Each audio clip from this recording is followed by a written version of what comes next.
Ciao, welcome to Celebrating Culture. This episode features journalist Danielle Romero, who interviewed us on our work regarding the migration of 60,000 Sicilians to Louisiana, their challenges, and their contributions to America. Both Danielle and I have ancestors from Northeast Louisiana. Are you ready? Do it. All right. Hey, Danielle, it's great to be on your show. My name is Charles Gino Marsala.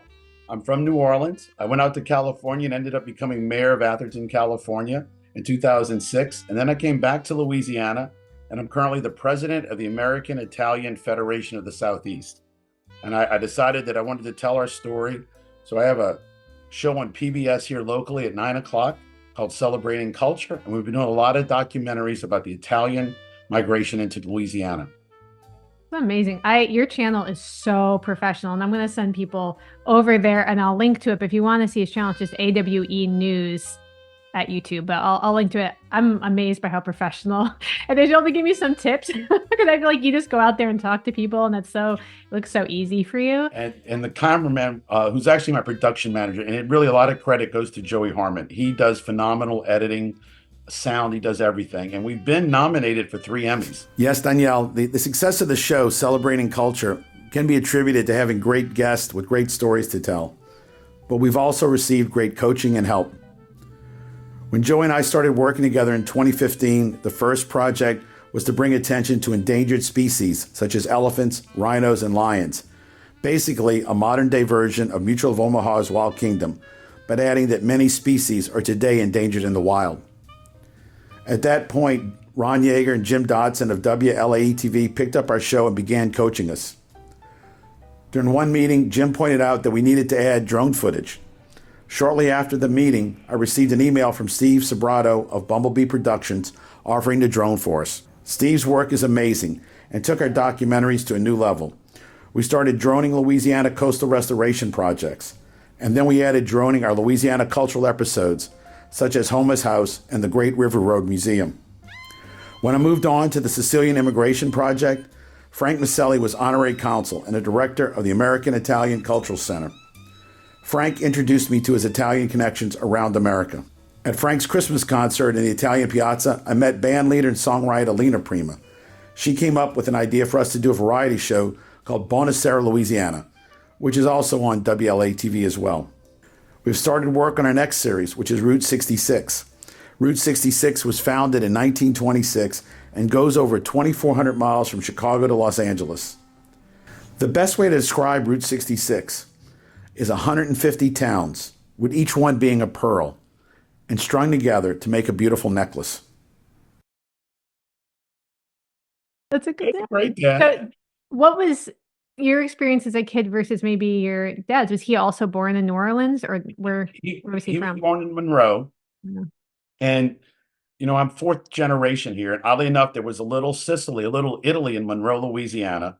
My dad married an Italian Sicilian girl in Monroe, and then they moved to New Orleans right before I was born. So I went back and forth to Monroe a lot during growing up with St. Joseph Altars, weddings. I have like 300 cousins there. And then in 1960s, they bulldozed Little Italy and made that neighborhood into the Civic Center. So I realized that the Civic Center story the Little Italy story was lost, and that I could tell the story so that my younger cousins would know what our ancestors did. And there's a cemetery there with the cities in Sicily where all of these Italians came from. And it's right in downtown Monroe. It's an amazing little story. And the funny thing was they did win the state basketball title for single A in 1960. There were 10 Italians on the team and 1 non-Italian, but they were called the Fighting Irish. That's really how I'm surprised that they were going along with it. That's all I'll say. It's amazing. So when I started researching the Louisiana side, I did not expect to run into my dad's family story. Like my dad's side, Southern Italian. My mom's side is Louisiana. And imagine my shock researching and being like, first of all, I grew up with the identity of being Italian American. Never heard of any of this stuff, first of all. But to find it there in Louisiana, and I'm talking about the massacre of, when I want to get to that because you've covered that so much. Did you grow up knowing about the history of the Italian experience in New Orleans? Or how did you even come to find out about that stuff? I had some friends who would say, "Hey, Charles, who killed a chief?" And as I learned about that, that has kind of faded. You don't hear that much, but I still had a really good friend who would tease me. He went out to LA and got into the movies. But when he would call, he'd go, "Hey, Marsala, who killed a chief?" And it was really meant that we know you Italians did it as an insult to putting you down. And I started, I got fortunate. I met a gentleman named Basil Russo. His sons are the Russo brothers who do the Marvel movies. So I was at the convention and I saw they're starting to do these Italian independent film things. And I said, well, I'm going to do a film about Italians, Louis Prima, and music, and a few other guys I'm working on. Just make me a film about the massacre. Murder of a police chief in New Orleans, Louisiana, lead to the creation of Columbus Day celebrations. On March 14th, 1891, 11 Italians were made the victims of a lynch mob on the streets right here in the city of New Orleans. This issue, in my opinion, is called for a formal apology. Just as there was a committee of 50 that was organized to take out the Italians, there could have been a committee of 7 that was organized to take out the chief of police. Those who don't know what we're talking about, what is that phrase referring to? So it's sometimes called the lynching. It happened on March 14th, 1891. We just had the anniversary. The police chief was killed in 1890. The mayor blamed the Italian community. He said the chief had said the word Dagos did it, but the only person that heard him was his bodyguard. And as I looked at this, I think the bodyguard's the guy that killed him. And then later, the bodyguard refused to testify. They got acquitted. The city council had given $10,000 to a committee appointed by the mayor to look into the Italian situation in New Orleans. They used the money to buy Winchester rifles. And when the Italians got acquitted, they broke into the jail and they shot 9 of them and hung 2 of them. And that was the massacre. Then that set off a chain of events where the Italian consul, the ambassador gets recalled, the president steps in, does retributions to the families. He had some discretionary money, and then he creates Columbus Day. So that's this amazing story as we're fighting to keep Columbus Day right now. Few people know that it got started as a way of trying to get the Italians accepted nationally because we're having these problems in Boston, New York, and other cities. And that's the massacre was 1891, and it led to everything we have now. Yeah, I think the massacre is really shocking to me, in part because it was the largest mob lynching in U.S. history. Not talking about the largest government lynching, but obviously it was like I think 25 indigenous, possibly I think Dakota men. I don't remember exactly. And obviously, African Americans in the South, Black people in the South were getting lynched at a much higher rate. But this was like the largest mass lynching, and it kind of stunned me to think, well, what's the vitriol against Italians? I'm like, Italians are as American as apple pie because I grew up in New York in the 80s, and I didn't know this world, the world that my grandparents existed in. So you find out about this. Tell me about people's reception to the work that you have been doing in this area. Have you had pushback from people? Have people been excited about this? Like, because I think it's kind of a mixed bag when you delve into negative history. So I'm curious how people have It is. received. I've now spoken in Savannah, Georgia, Chicago, New York, a couple other places as well, because I'm connected. I'm part of the Conference of Presidents of major Italian organizations. So there's about 50 of us that I connect with, and they realize how important this story is. So this week we've seen it nationally put out there. One of the things that was great was our mayor. This 4 years ago, Latoya Cantrell, I was asked to go ask her to do an official apology because the mayor had a role in that in 1891. We, as a city, really embrace the international fabric that is woven within this city that has made New Orleans truly who she is. So I am absolutely here today in my capacity as mayor of this city, speaking for the city of New Orleans in our entirety. I am here as this issue, in my opinion, is called for a formal apology. On March 14th, 1891, 11 Italians were made the victims of a lynch mob on the streets right here in the city of New Orleans. The city government at that time declined to seek justice for our people, and in fact, was implicated in the violence. That's why I'm here, and that's why I'm standing. This led to a rupture in Italian-American relations, and it was a serious, very serious injustice. She was the first mayor out of 23, and this is in our video, that agreed to do that. So she did the apology. That went worldwide. So suddenly we saw people wanting to know more about this massacre. And to your point, and you've done a great piece on this and other pieces as well, the 5,000 was the size of the mob. And the mob was organized with the money that the city council gave this committee of 50. They ran ads trying to get people to hate Italians. The Italians were starting to be a voting bloc that could determine elections. So one group was losing power, and then consequently, they were trying to keep power by diminishing the Italians. The Italians were starting to work the docks, and they were taking jobs away. So you also had the dock workers upset with the Italians. They were willing to work for less money because they were poor. So you had wage problems going on, and they wanted these Italians gone. One Italian had the contract for many linear feet of the New Orleans dock. He was one of the guys that was killed. The guy that led the mob got his contract within 30 days. I did not know that history. His name is James Houston, and in my video, I try to talk about James Houston. He was the one that led the mob. He ran the full-page ad the day that they said, come meet at the Henry Clay statue, prepared for action. And they had all these Winchester rifles. They had picked their best sharpshooters that they knew. So when they went to the jail, the mob stood outside, and 60 guys with the Winchesters went inside to do the massacre. But they let some of the guys that had go. They only shot 11. There were 19 that was supposed to be tried. And one of the guys they went after was Massacre. Massacre had the dock contract. Okay. And I didn't realize the dock contract. I didn't realize that part. It's just so damning. You know, you see the layers of the history, which is why you need to kind of dig deep for some of this stuff. And James Houston, when I dug deep, I had to go through 6 books. 10 years earlier, he had actually killed 3 police officers on an election night because they were at the voting booths trying to stop his thugs from interfering with people voting. So he showed up and killed them and claimed self-defense and got off because his brother was a judge. So here you got a guy that's used to killing police officers. That's why I think he was involved in the killing of the chief. The chief had actually killed his main rival for the job 10 years earlier as well. We had the brothel. Okay. And it gets worse. We had the brothel situation going on in New Orleans. The chief owned part of a brothel, and he was shutting down other brothels that wouldn't pay him a fee. So you had maybe brothel owners that were mad at him. You had people that were friends of the guy that he killed that would have been moving up the ranks that were maybe mad at him. You have the doc. I mean, all these people. So we made it almost like a whodunit type of movie.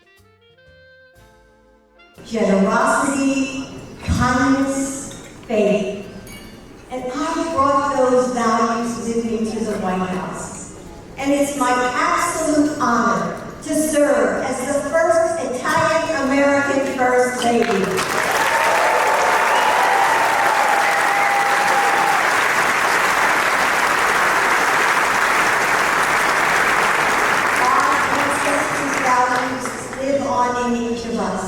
They breathe, they beat inside of us. In every artist and dreamer who pushes beyond the limits of our imaginations. In every advocate and lawyer fighting injustice. In every business owner who welcomes customers in with the warmth of home. In the children and the grandchildren and the great-grandchildren who put their shoulders back and find their courage even when they're most afraid. And we keep those values alive, even as Sicilians were dragged from their cells and killed in New Orleans by an angry mob. Even when signs went up that said Italians need not apply. And I think was so interesting, because you're saying this, I'm thinking corruption, right? But what I grew up with the Southern Italian stereotype is like, well, Italians are corrupt because of the mob. And, I never really knew a lot about it until I sat down with my dad, and he shared finding out that his grandfather, after coming to the United States, was approached and, thought about it and decided not to take that lifestyle path. But there, a lot of the articles, primary sources I've read, especially New Orleans, is Italians, Sicilians in particular. I'll say Sicilians in particular. They are so corrupt, like, and that rhetoric about the mob. Can you tell me a little bit about that? And what did you know about the mob as a little boy, or was it not something that you knew about until later? And we have a connection here. There's a gentleman that was named Carlos Marsala, and he is reputed to have been involved in the mob. And then actually with the John F. Kennedy killing, and that fascinated the hell out of me. I actually went to Dallas and walked the grounds and went to the museum there about the JFK killing. You go to the mob museum in Las Vegas, and there's a whole story there about Marcello. Wow. The movie JFK was made about it. And growing up, I was 3 years old when JFK was assassinated. But there were still trials going on in New Orleans where they were trying to convict people for being involved in the conspiracy to kill JFK up until about 1968. So I saw the news about those trials. So I knew there was something going on here. And there was always that mystique about the mob. But also what I found out is the mob, and this goes back to Sicily, the mafia stands for Morta alla Francesca, Italy Angeli, death to France, Italy cries.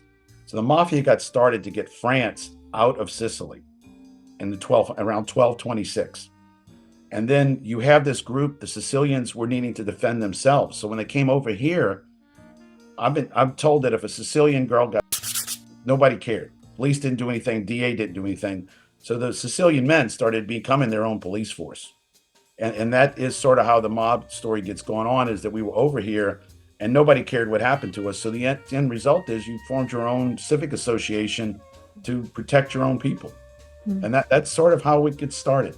And now what I'm trying to do now is we've actually got 10 markers approved by the state of Louisiana telling of our contributions to New Orleans.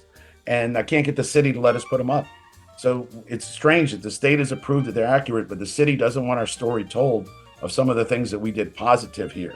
So I walk the streets, and recently I see that the guides saying this is where the mob got started. This is that, but they don't talk about the positive things that we did. You're saying even now when people are taking like the walking tours? This was only a month ago. I was in front of what's an area called Little Palermo in New Orleans, because there were so many people from Sicily there. Another little tidbit is Mother Cabrini was there. The Cabrini movie just came out. They won't let me put up a marker at Cabrini Park. Wow. The first plane to cross the Atlantic was a guy that left Rome, went to Africa, flew to Rio, up the Amazon, lands in New Orleans on the Mississippi River 2 months before Lindbergh. We can't put up a marker up for him. There's all these other things, civil rights that the Italians did. Pascal Gallegaro was a big judge that did a great job with civil rights. They won't let us put up that marker. Tivoli Circle was the circle they've renamed it. And that's after the town of Tivoli. And I asked if we could put up a marker there. All of these are state approved, and the city council says no. So the mafia image keeps growing because that's all the people are being taught in tour guide school. So I was also really interested finding out about the relationship, the bittersweet relationship between these Sicilian immigrants and the freedmen, the African Americans in the South. And it wasn't always good, but it wasn't always bad either. It's a really unique dynamic. And one of the things a lot of people have told me is that they people who identify as Black from Louisiana and that area have taken DNA tests. They've had a lot of Southern Italian DNA showing up, which is surprising because normally in those situations, if you think you're, have had enslaved ancestors, you're going to probably have more like Northern European show up, and from that, and to me, I think that's probably hinting, and it was recent, the relationships that were happening in these areas that were not segregated. Covering some unique stories that I find that most people don't know about, and your passion for them and your accuracy is amazing. I can always add a little bit of background because I've been able to. Please do. Dig deep. A good example is you told the story of the Tallulah lynching.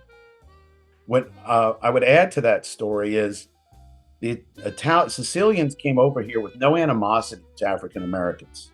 And because they weren't part of the Civil War, they weren't part of everything that was going on. So they come over here, and in Tallulah, the deal was if you were at that store, fought a store, and I actually ran into one of the descendants last night at our St. Joseph parade. Are you kidding me? That's And I'm serious. I just met the guy, and he tells me that his ancestor was in the lynching, and I'm thinking New Orleans.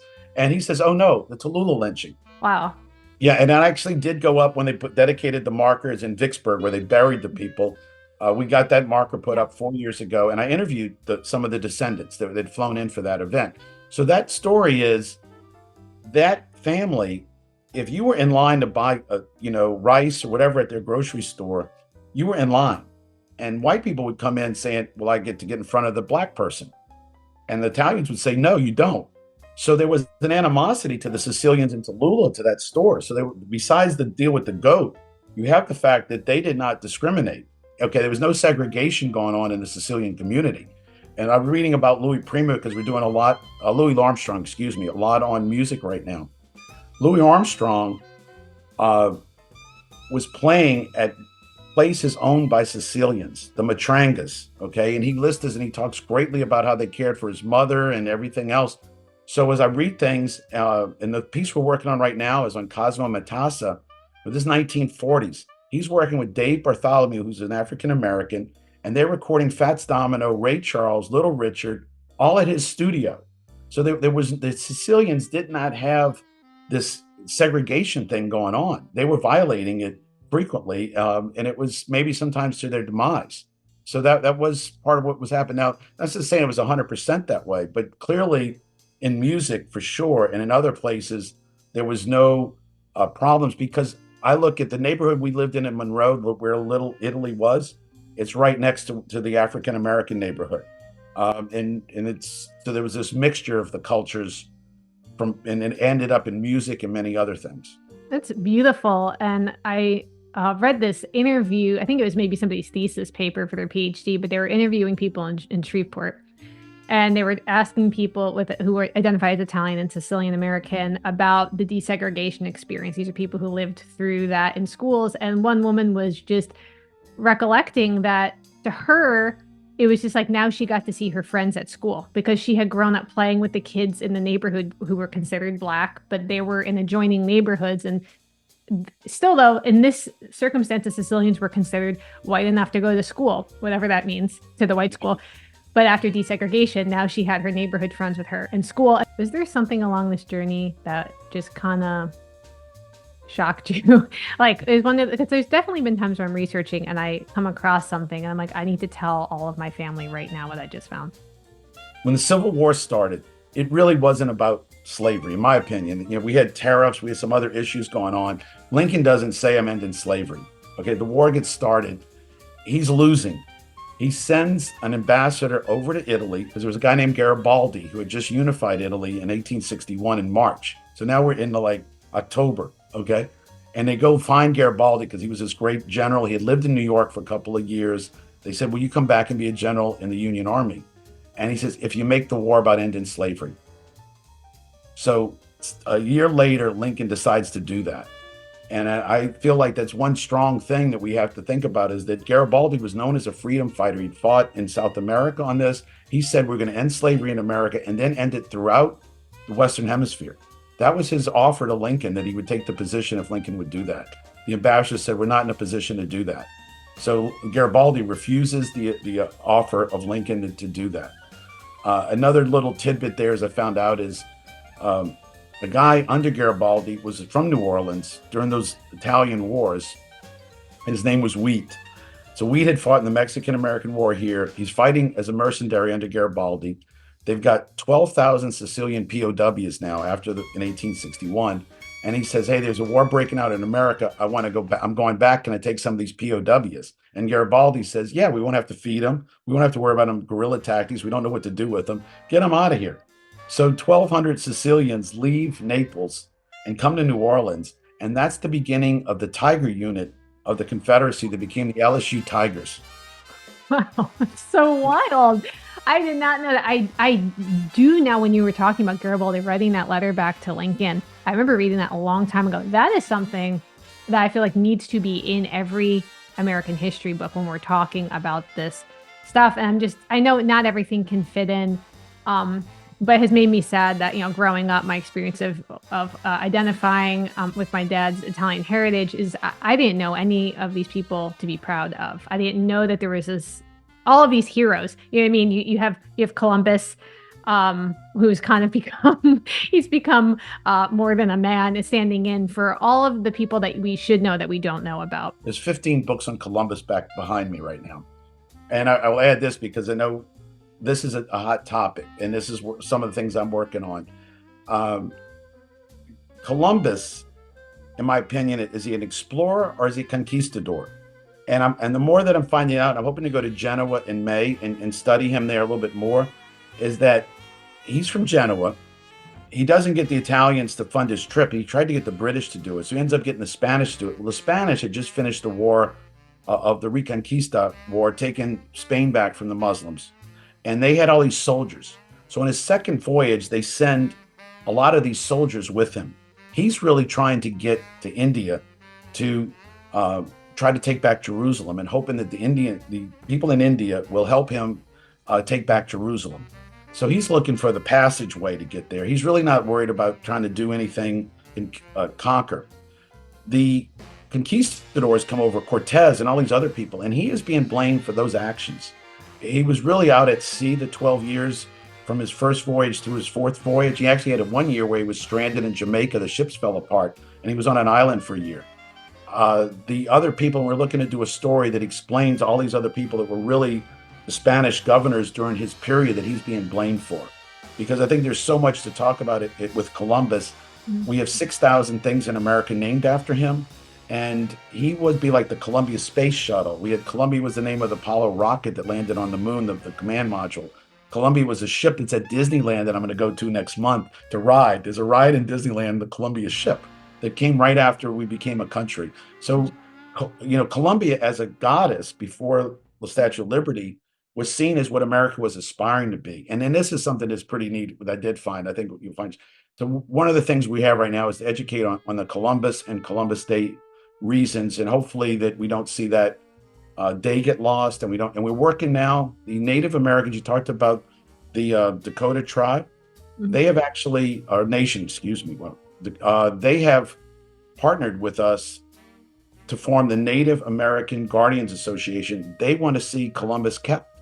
They do not have an issue with Columbus. And we just formed that about a month ago. Wow. I was on a Zoom call with them. It was 10 of us from the Italian group, and there's 3 of them. They also are offended by calling it Indigenous People Day. They're Native Americans. They don't consider themselves Indigenous people, and they feel like they're losing their identity. They have a thing called 7 generations. Yeah. They want to make sure that the 7th generation knows who they were, which is a beautiful thing. It is beautiful. I love that. 'Cause it's the process of you're looking back enough to know what to pass on to the next generation. What do you think you want the next generation of, I would say, all Americans to know about the Italian experience here in the United States? I would say, we part of what we've been talking about is engineering. I'm an engineer. So there was Marconi and Marucci, who invented, wireless communications and all, that we want to be known more for just pasta and wine. We did a lot of engineering work in America. We did a lot with government work as well. We've had some great work with civil rights, like Garibaldi, saying, hey, this is wrong, the slavery you guys have. So we have contributed so many ways to America that we need to let that be known. And we would also hope to inspire more Italy trade because of the technology that Italy has. It's much more than just going over there to party and drink and eat. There's telemedicine and other things the Italians are doing. Clean energy are really earth-shattering. So we're trying to tell that story that we brought a lot. And actually, Ben Franklin used a lot of, Filangieri. He was a guy that, you're nodding your head, you know what I'm talking about. He wrote a lot about how government should be equal rights, free speech, trial by jury. That was 17th century. So the influence of Italians in creating America's vision, which Columbia was, of what we're going to be of this country that's welcoming, and we aspire to great things and humanity. That's who I think we have to tell a story of what our culture is about. I hope you've enjoyed this episode. Please subscribe to Danielle's YouTube channel, NYTN, And also, subscribe to Awe News to see our episodes on Louisiana culture.